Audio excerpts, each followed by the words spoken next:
I'm happy kasi po ngayon ay spring na. It's finally spring at wala ng yelo sa bakuran.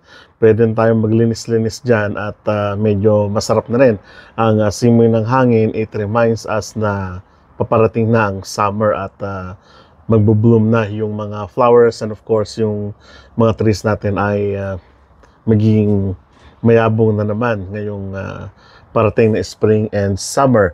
At nakakatuwa din kasi it's time for me na maglinis ng sasakyan, maglinis ng ating, kaya po na ako nandito ngayon at sanabay ko yung ating pag-vlog.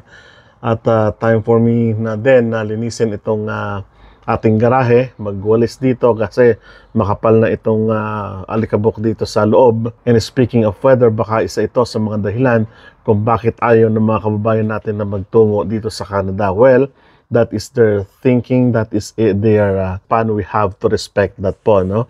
Hindi pwede natin na i-please ang bawat isa sa pagpunta dito sa Canada, and masasabi natin kasi na ang Canada, it's not always for everyone. Hindi ito para sa lahat at hindi ito kahit na kung minsan ipagpilitan natin, maaring hindi ito talaga nakalaan para sa atin. Baka ibang bansa naman, baka United States, United Kingdom, baka Australia, Japan, Dubai, baka pwedeng Singapore or whatsoever. So, depende na rin po kasi yan kung saan ninyo o saan kayo, kumbaga, komportable, no?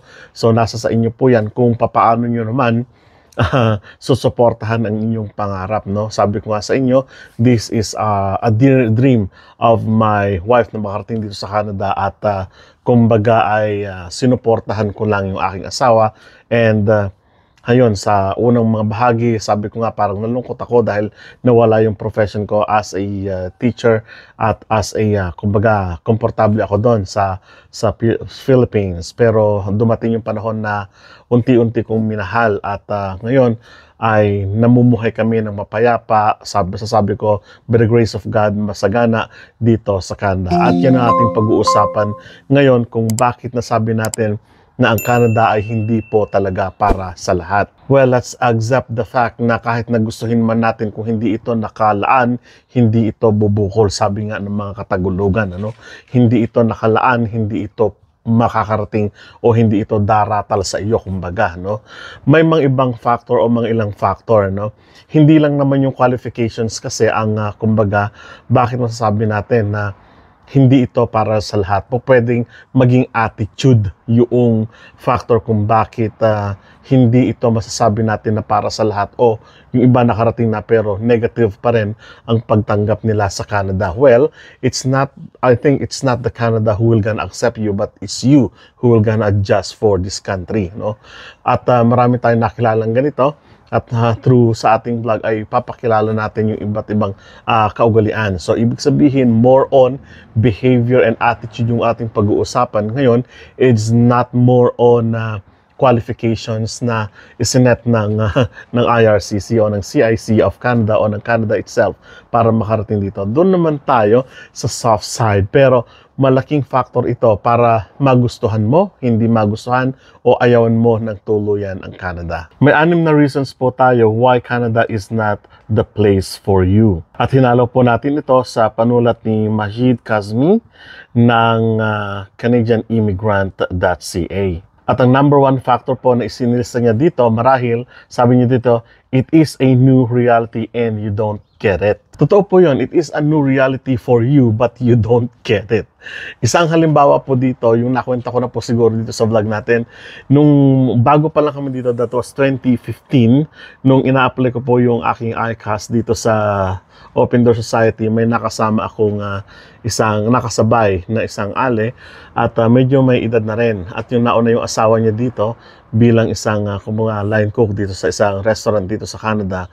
At nung nakuha niya na yung kanyang may bahay, dito ay kumbaga office worker siya doon sa isang town nila. So, ibig sabihin, medyo sasabi natin na komportable yung kanyang uri ng pamumuhay, at nagbago ng lahat. Nung dumating kasi sila dito, that was dumating kami dito December, and then January, February, doon ako naglakad ng aming papel, and kasagsagan ng malalakas na snow during that time. That was 2015. So sabi niya sa akin, hanggang sa nakapagpalagayang loob, At kumbaga may makakilala siya, nakakilala ko rin, something like that. And then sabi ko, oh sige ate kako, at mag-reach out lang natin ang isa't isa para magkatulungan. Pero yung pagtanggap niya sa Canada during the time was negative, super negative. Ito na yung reality na kanyang ginagalawan ngayon, pero sa unang bahagi talagang mag-i-struggle. Naranasan ko po yan, naranasan din na iba. Pero ang hindi lang maganda na hindi ko nagustuhan talaga, sinabi niya na mas mainam pa nung nandoon ako ay hindi ko naranasan ang ganito. So, ibig sabihin, parang hindi lubos yung kanyang pagtanggap nang makarating siya dito sa Canada together with their daughter na makarating dito sa Regina kasi dumating sila ng super talaga ang lamig. And during that time, wala pa naman silang sasakyan. At ako noon, may ginagamit ako kasi napakabait naman na aking uncle during that time na pinapahiram niya yung sasakyan nila para, yung isang extra sasakyan nila para magamit ko around the city. So, ganun ang nangyari. So, I have nagdadrive ako ng car during the time. So, siya naman, naranasan nila, unang bahagi pa lang, magbabas, maghihintay. So, talagang yung bitter cold, na kung tawagin natin, ay naramdaman nila. So, isa yon sa mga reality na kailangan ninyong tanggapin pag nakarating kayo dito, na talagang ang weather is one of the factor. At ang sabi niya pa nga, ang mga tao dito, hindi namamansin. Well, Canada is always busy, I'm telling you. Canada is always busy. Gusto ng mga tao na makipag-usap, makipag-mingle. Kaya lang talagang sa nature ng trabaho natin dito, na talagang kapag oras ng trabaho, we have to work, no? Pag oras ng holidays naman yan. Yun naman ang maganda rito talaga. So, hindi nasasayang ang panahon. So, tanggapin natin na nandito na tayo sa bagong reality ng ating buhay at wala na tayo sa dating nahagis na natin. So, ito ay, kumbaga, paalala na din sa mga paparating dito, whatever stream or pathway pa man yung inyong napuntahan dito, alalahanin po ninyo na panibago ng bansa yung tutatahakan ninyo at i-mindset nyo na rin, mag-goal set na rin kayo ng mga, kumbaga, pamamaraan ninyo sa buhay, paano nyo kayo makaka-cope, no? Maraming way. May mga vlog po tayo dyan, paano makaka-cope dito sa panibagong buhay natin dito sa Canada. Next one pong, sabi niyo dito, you are not flexible and you carry the burden of your obsolete notions about society. Yan, tanggalin din po natin yung mga obsolete notions natin. Ibig sabihin yung mga luma na mga notion natin about Canada, na ang Canada ay para lang sa mga puti, para lang sa mga joke, kung tawagin natin, which yung stereotype natin na gano'n ay mali, na ito ay para lang sa mga may kaya, something like that. May nabasa akong ganong comment dito sa atin nung mga nakararaang buwan pa na ang Canada raw para lang sa may pera. Hindi po ako naniniwala doon. Although talagang gagastos ka talaga ng salapi, no? Pero ibig sabihin, kung gagawa ka ng way na makarating dito, you can do it. Lalong-lalo na sabi nga natin, kung meron ka talagang ilalaban sa mga papers mo, sa experiences mo, why not, no? Pwede naman talaga.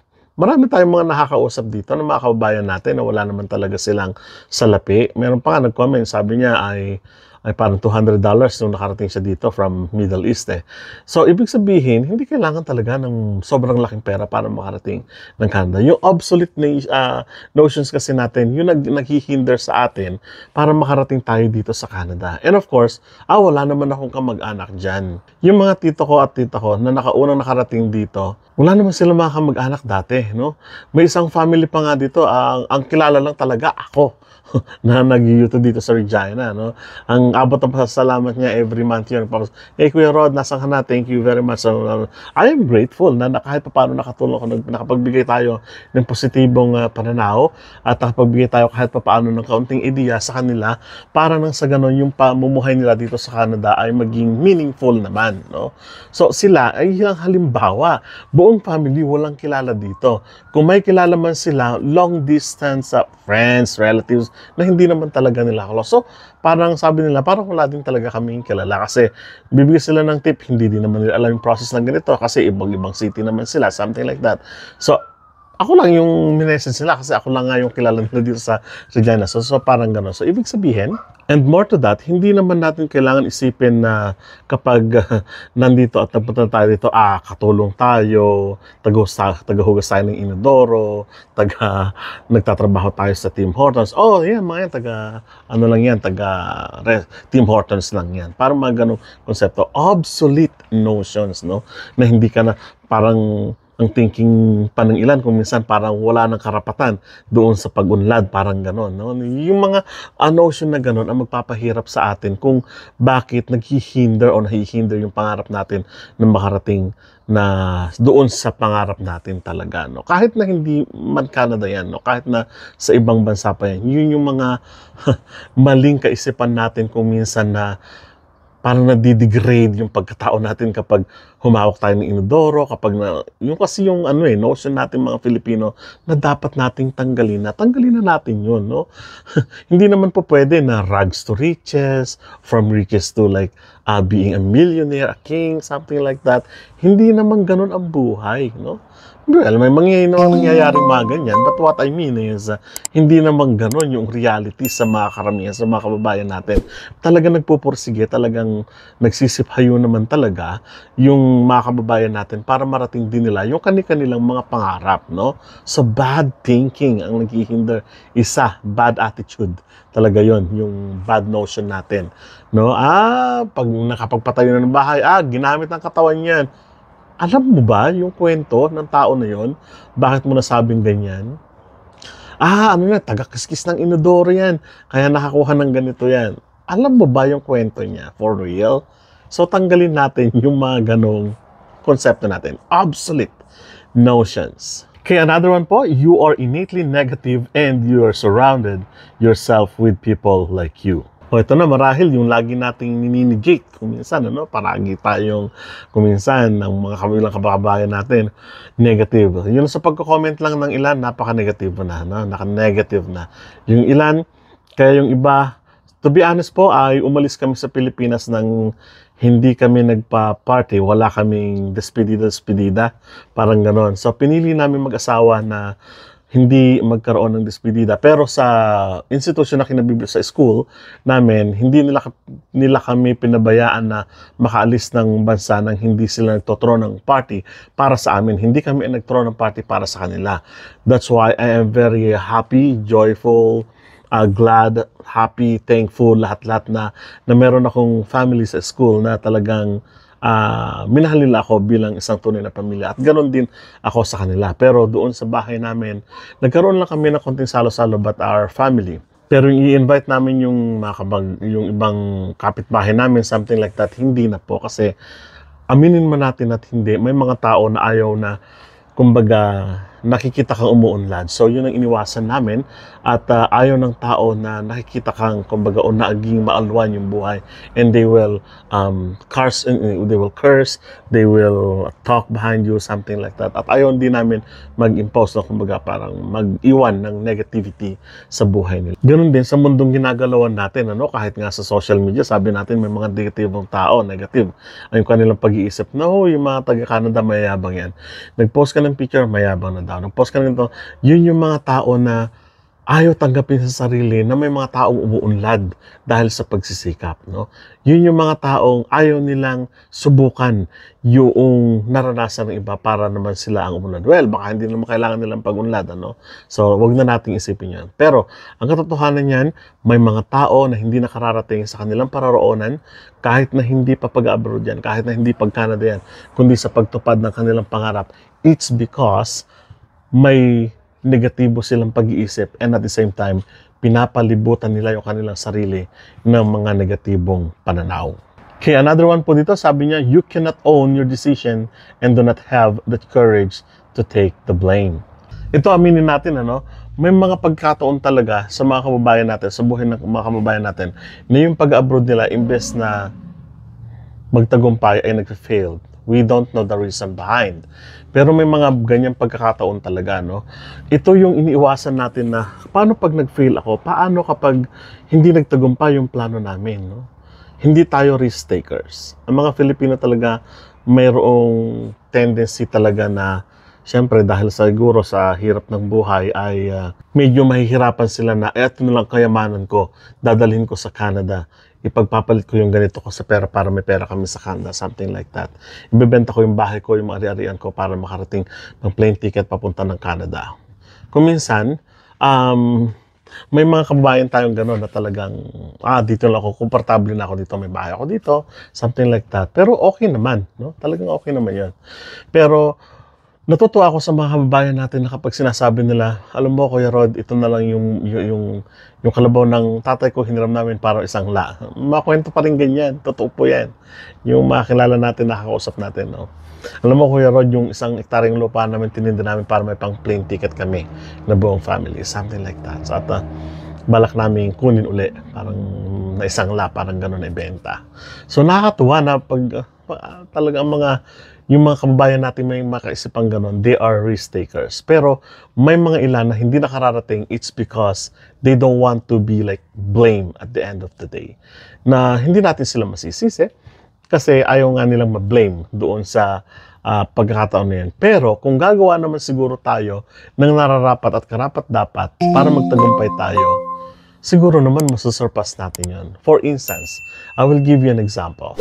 Noong mga huling bahagi ko sa gobyerno sa Canada bilang trabahador ng gobyerno sa Pilipinas, ay talagang humiram ako ng malaking pera para na sa ganon, at the end of our application ay matugunan ko yung pangailangan namin kasi sabi ko, medyo malaki-laki yung gagastusin namin. Bibili ng ganito, bibili ng ganyan. Pero hindi naman lahat, kasi nagtitipid pa rin kami. Yung magiging pocket money ko doon sa Canada, something like that. So sabi ko, kailangan kong gawin to. I need to borrow money from the bank at unti-untiin ko na lang. So, ganun nga ang nangyari. Dahil sa wala naman kami talagang milyon-milyon, parang ganon. So, yung minimal lang, napaka-konti lang. So, binaon namin yan.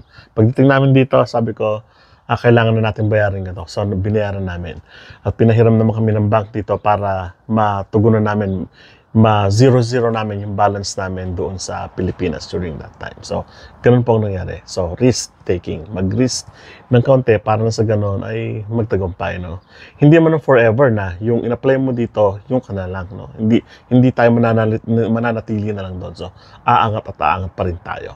And of course, last but not the least po, sabi dito, you are afraid of stepping out of your comfort zone. Ito na yung kinatatakot ng mga kababayan natin, ano? Takot sila na, ako dito, executive ako dito, dapat pagdating ko doon, executive din ako pagdating ko doon.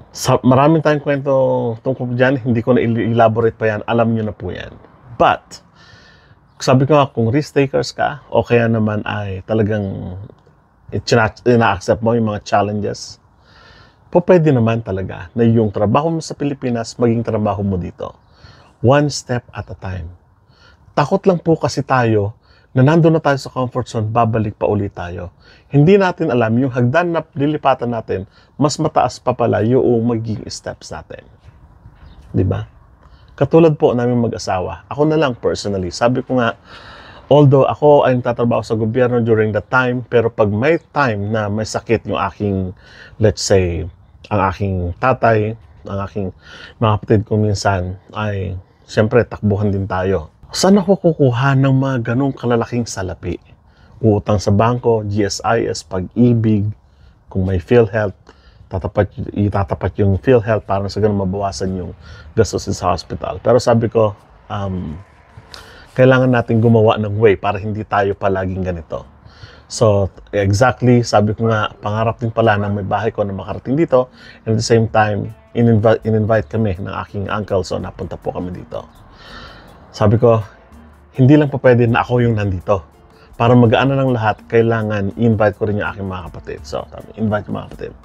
So, ngayon po, thankfully, and talagang malaki ang pasasalamat ko sa mga taong tumulong sa amin. And of course, kay God, na ginamit niya yung mga taong ito para na sa ganun, mas mapagaan yung buhay namin magkakapatid. Now, kapag po kailangan ng hospitalization ng aking ama, palaging sasabihin na ate ko, sige, kayo ang nandyan muna, bahala mo na kayo financials, pero ako muna sa pag-aasikaso kay tatay. So, thankful, mas magaan yung, kumbaga, ang ginagawa namin ay, ikaw na bahala sa ganito, ako na bahala sa ganito, hati-hati tayo, something like that, para magaan sa lahat. Napaghahati-hatian. Mind you po, dati talagang kailangan pang bumilang ng buwan para mabayaran mo yung mga bills mo sa hospitals. Utang ka, and then unti-unti mong babayaran sa taong pinagkuhanan mo o sa bangkong pinagkuhanan mo yung ginamit mo sa bills sa hospital. Pero ngayon po, thankfully sabi ko nga, save. Pag kailangan ng pera, padala para makatulong sa hospitalization ng aking ama, something like that. Kasi nga, ay talagang napakamahal ng medical expenses sa Pilipinas. Hindi libre. May discount lang, no? Pag senior citizen and of course kapag may PhilHealth. So, ganun lang po yan.